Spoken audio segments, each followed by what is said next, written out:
जय हिंद जय बिहार। आप देख रहे हैं आवाज में भारत और मैं आपके साथ वर्षित उपाध्याय। आज हम जिस पंचायत में उपस्थित हैं, इस पंचायत के पहले भी 2 बार मुखिया रह चुके, एक बार इनकी पत्नी और एक बार खुद ये रहे। हमारे साथ उपस्थित हैं शैलेश कुमार तिवारी, घुरघाट पंचायत से। आइए हम बात करते हैं हमारे चैनल में। शैलेश कुमार तिवारी जी का स्वागत है और आपको जीत की बहुत सारी बधाइयाँ। जी, आपके भी इस प्रतिष्ठित चैनल को हमारी तरफ से बहुत हार्दिक शुभकामना है। सबसे पहले जिस मुद्दे को लेकर आपने चुनाव लड़ा, इसके पहले जो मुखिया थे उनको हरा करके और इन्होंने विजय हासिल किया है अपने पंचायत में, तो सबसे मुख्य मुद्दा आपका पंचायत का क्या है? देखिए, मुद्दे तो बहुत हैं और समस्याएं आती है। समस्याओं का आना भी और उसका समाधान भी समय के अनुसार होते रहता है, लेकिन यहाँ समस्याएं बहुत ही विकट भी थी और जनता एक तरफ से उपसी गई थी। जनप्रतिनिधि से जनता बहुत अपेक्षा रखती है और जनप्रतिनिधि का अपने कर्तव्य पर खरे न उतरना जनता को बहुत कष्ट पहुंचाता है।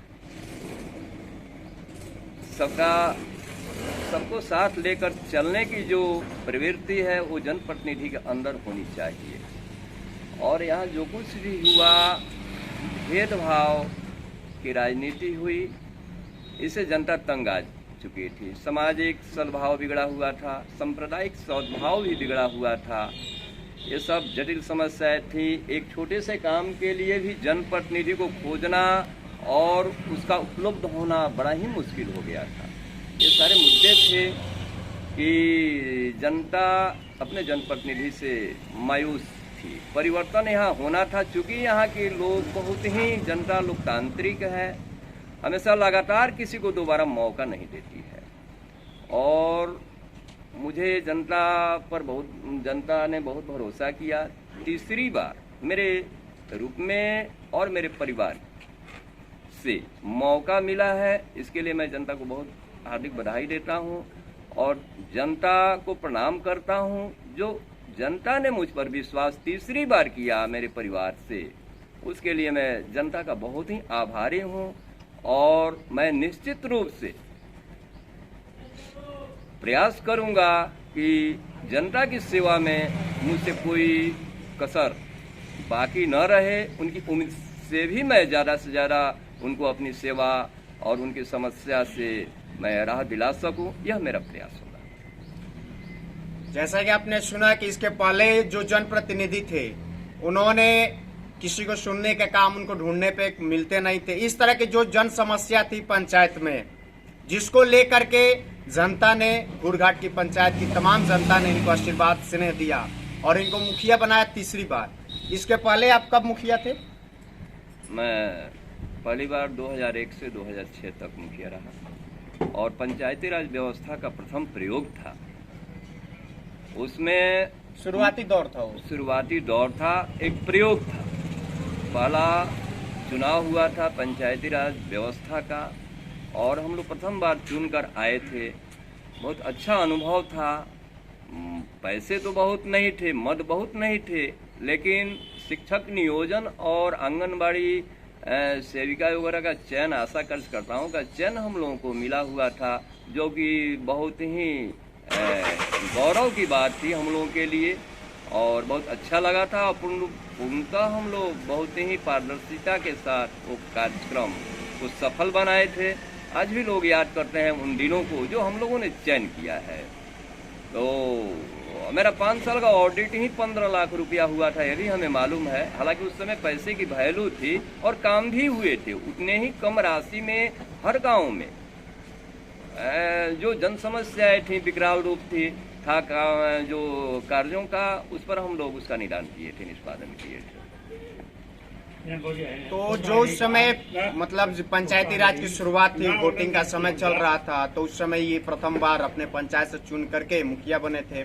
पुनः 2000 कितने में आपकी पत्नी बनी थी? 2011 से 16 तक मेरी पत्नी सुशीला देवी इस पंचायत की मुखिया रही। 2011 से 16 तक दोबारा इनकी पत्नी रही।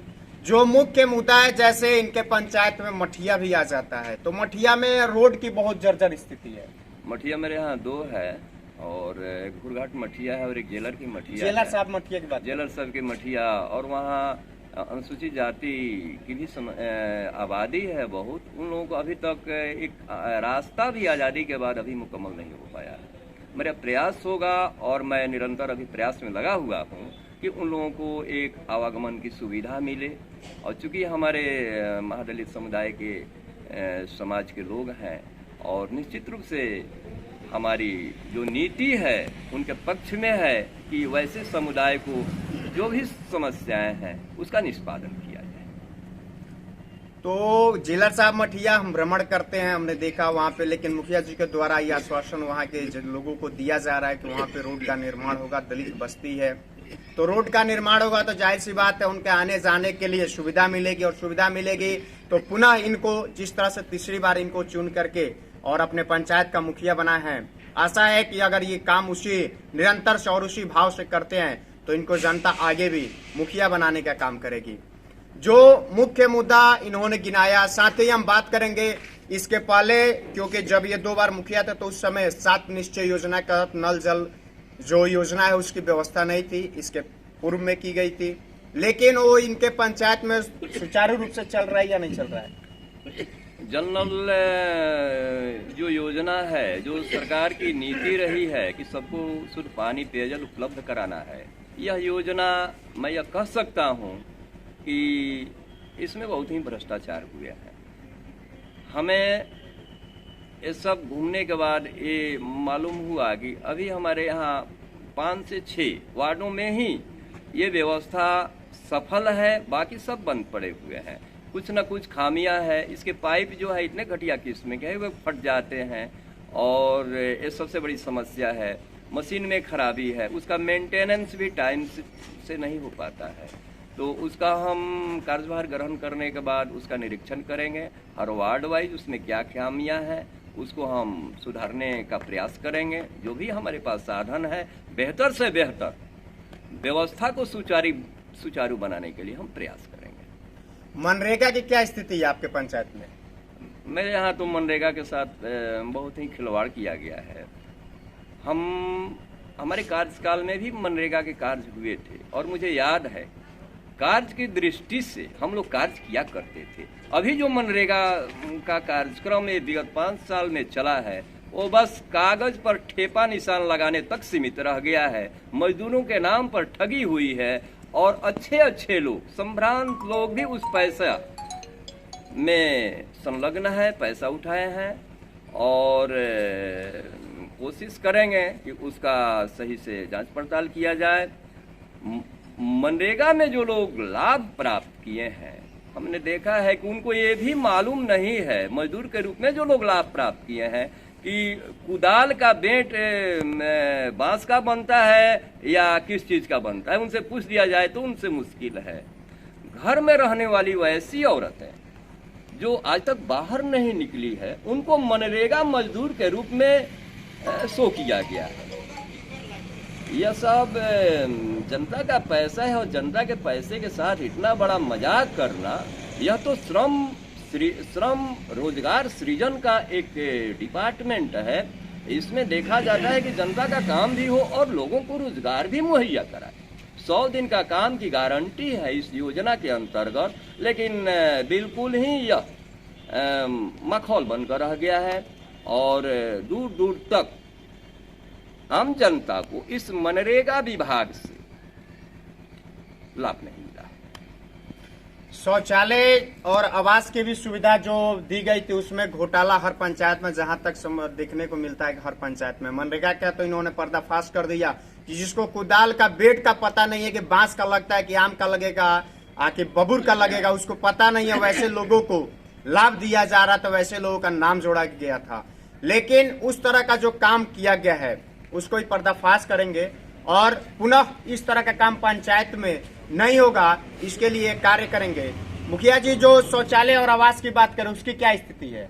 हमें जानकारी मिली है, और जहाँ जहाँ भी हम गए हैं, जो वास्तविक रूप से सच में जो शौचालय निर्माण करवाए, किसी कारणवश उनका भुगतान नहीं हुआ। और मैंने ये भी पाया, और लोगों के समूह में जब मैं गया तो यह मालूम हुआ कि एक शौचालय एक शौचालय को दिखाकर 7 आदमी के नाम पर वहां भुगतान हुआ है, उसमें भी घोर धांधली हुई है, पैसा उगाही का कार्यक्रम चला है और बिचौलियों के माध्यम से पूरा सिस्टम त्रस्त था। ये सब नाराजगी का कारण था व्यवस्था से, और वहीं हुआ है जहां सिस्टम ध्वस्त हुआ है। पूरा पैसा मिला है कि नहीं? अब 12,000 रुपया का स्कीम था, कहीं कहीं अभी शिकायत आई कि कुछ कटौती भी हुई है, लेकिन जनरल ये पाया गया है कि एक शौचालय को दिखाकर 7 से 8 भुगतान हुए हैं, यह सत्य है। तो ये सब मुखिया के द्वारा ही किया गया होगा? बिल्कुल, जो भी जिस आदमी की भूमिका होती है, आरोप तो उन पर लगता ही है, लगेगा ही। वो अपने कर्तव्य से और अपने उत्तरदायित्व से कोई वंचित नहीं हो सकता है। मैं किसी का नाम लेना भी नहीं चाहूँगा, लेकिन मैं जानता हूँ कि, और जरूर कहना चाहूँगा कि जो भी महकमे हैं और जिनका उत्तरदायित्व है, निश्चित रूप से आरोपित हैं, यह मैं कह सकता हूँ। अंत में एक और सवाल, मुखिया जी, जो रास्ता है, जिस रास्ते पे आपका मतलब सटा हुआ ही घर है, ये रास्ता सीधा महेंद्रनाथ स्थान को चला जाता है। बहुत बड़ा धर्मस्थल है, बहुत बड़ा जगह है, वहाँ पे बिहार के भी मुख्यमंत्री, उत्तर प्रदेश के भी मुख्यमंत्री आ चुके हैं। लेकिन इस रास्ते से गुजरने वाले लोगों की शिकायत रहती है कि रास्ता जो है वो क्लियर नहीं है, बहुत सारे यहाँ पे नाला वगैरह रोड जो है वो रोड पे बहता है। तो ये आपके ही पंचायत में आता है, इसमें आपका क्या कहना है? नाली की तो समस्या मैं उतना नहीं पा रहा हूँ, लेकिन मैं ये देख रहा हूँ कि नहीं, आगे में है, यहाँ से चला जाता है। हाँ, जलनल का जो पाइप वगैरह बिछा है ना, ये जरूर डिस्टर्ब करता है। पाइप फट जाते हैं, रास्ते में पानी लग जाते हैं, उसका सही समय से मरम्मत नहीं हो पाता है, जल जमाव हो जाता है। और चूंकि आबादी भी बड़ी है, कंजस्टेड हो गया है, सिकुड़ता जा रहा है, रोड में इंक्रोचमेंट भी है। और ये मुख्य मार्ग है ये बाबा महेंद्रनाथ के यहाँ जाने के लिए, तो इसको क्लियर होना चाहिए। उत्तर प्रदेश और दूर दूर से लोग यहाँ पर आते हैं श्रद्धालु पूजा करने, और आने वाले समय में जितनी व्यवस्था बन पाती है इसको सुचारू करने में वो हमारा प्रयास होगा। यानी कि जो रास्ता है बहुत जटिल समस्या है, लोग आते हैं और इस रास्ते से होकर जाते हैं। जैसा कि 2 प्रदेश के मुख्यमंत्री हमने बताया, मुखिया जी भी बता रहे हैं, अन्य प्रदेश के भी लोग यहाँ पे आते हैं। लेकिन जो स्थिति है, नाला जो है रोड पे बहना, लोगों को परेशानी झेलना, ये काफी समस्याएं हैं जिनको लेकर इनका जो कहना है कि मैं इसको सुचारू रूप से कार्य करने का काम करूंगा। अंत में कुछ अपील अपनी जनता के लिए? मैं जनता से यही अपील करूंगा, सबका साथ सबका विकास। यह व्यवस्था आपकी है, आप इसके मालिक हैं, और हमेशा जनता के सामने मैं नतमस्तक हूँ। और व्यवस्था में किसी को बना देना बहुत बड़ी बात नहीं होती, व्यवस्था के संचालन में उनके सहयोग की मैं अपेक्षा करता हूँ। सबका साथ मिलेगा और इस पंचायत को हम लोग एक अच्छा पंचायत बनाएंगे, खुशहाल पंचायत बनाएंगे, सामाजिक सांप्रदायिक सौहार्द बरकरार करके इस पंचायत को हम लोग आगे बढ़ाएंगे। और शिक्षा का क्षेत्र हो, अभी शिक्षा के क्षेत्र में हमारे यहाँ एक मध्य विद्यालय है, आज तक वहाँ एक सुगम रास्ता मिडिल स्कूल में जाने को नहीं है। तो मेरा प्रयास होगा, और वो महज 40 से 50 फीट है, वो भी एक नसीब नहीं हो पाया उस विद्यालय को जिसमें 700 बच्चे पढ़ते हैं। पगडंडियों से होकर दूसरे के घर द्वार से लोग जाते हैं, ये सबसे बड़ी शर्म की बात है। हमारे यहाँ एक और शिक्षा के लिए हाई स्कूल है कि नहीं आपके पंचायत? मेरे पंचायत में हाई स्कूल का प्रोग्राम आया था और जमीन भी उपलब्ध था, लेकिन जो व्यवस्था के संचालक थे, जिन्हें हम मुखिया कहते हैं, उन्होंने अपने कर्तव्य का निर्वाह ठीक से नहीं किया। वो दूसरे गांव में चला गया, जबकि घूरघाट के नाम से चल रहा है, जबकि बहुत बड़ी आबादी है और बीच सेंटर में है। 8 गांव के बीच में यह गांव है घूरघाट, बहुत बड़ी आबादी का गांव है। निश्चित रूप से यहाँ होना चाहिए था, लेकिन दुर्भाग्य है कि यहाँ से चला गया। इसको लेकर भी लोगों में बड़ी मायूसी है। तो आपका प्रयास रहेगा उसको पुनः अपने पंचायत में लाने का? अब तो ऐसा संभव नहीं है, वो भी मेरे पंचायत क्षेत्र का ही गांव है, उसका भी मैं सम्मान करता हूँ, लेकिन ज़्यादा उपयोगिता इस गांव में थी, चूँकि यह गांव पूरे पंचायत के बीच सेंटर में पड़ता है। यहाँ पर उसकी उपयोगिता ज़्यादा थी। यहाँ पे भी उपयोगिता ज्यादा थी, लेकिन उस इनके ही पंचायत में हाई स्कूल चला गया है। और जो कि जैसा कि इनका कहना है, सीधा आरोप लगा रहे हैं कि यहाँ के जो पहले जनप्रतिनिधि मुखिया थे उनके द्वारा जमीन उपलब्ध मतलब ग्रामीण जनता के द्वारा कराया जा रहा था, लेकिन उन्होंने इसको गंभीर रूप से नहीं लिया, नहीं चाहा कि यहाँ पे हमारे पंचायत में किया जाए, जिसका नतीजा रहा कि वो पंचायत में ही किसी अन्य गांव में चला गया, जिसका नतीजा ये सब काम न करने का जितना भी कुल मिला जुला कर बात की जाए तो यहाँ पे शैलेश तिवारी जी ने जो आरोप लगाया है कि इसके पहले जो 16 से 21 तक मुखिया थे उन्होंने जीरो ग्राउंड पे जीरो शून्य के बराबर काम किया है, जिसका नतीजा है कि पंचायत की जनता ने उनको हराकर और इनको विजय बनाने का काम किया।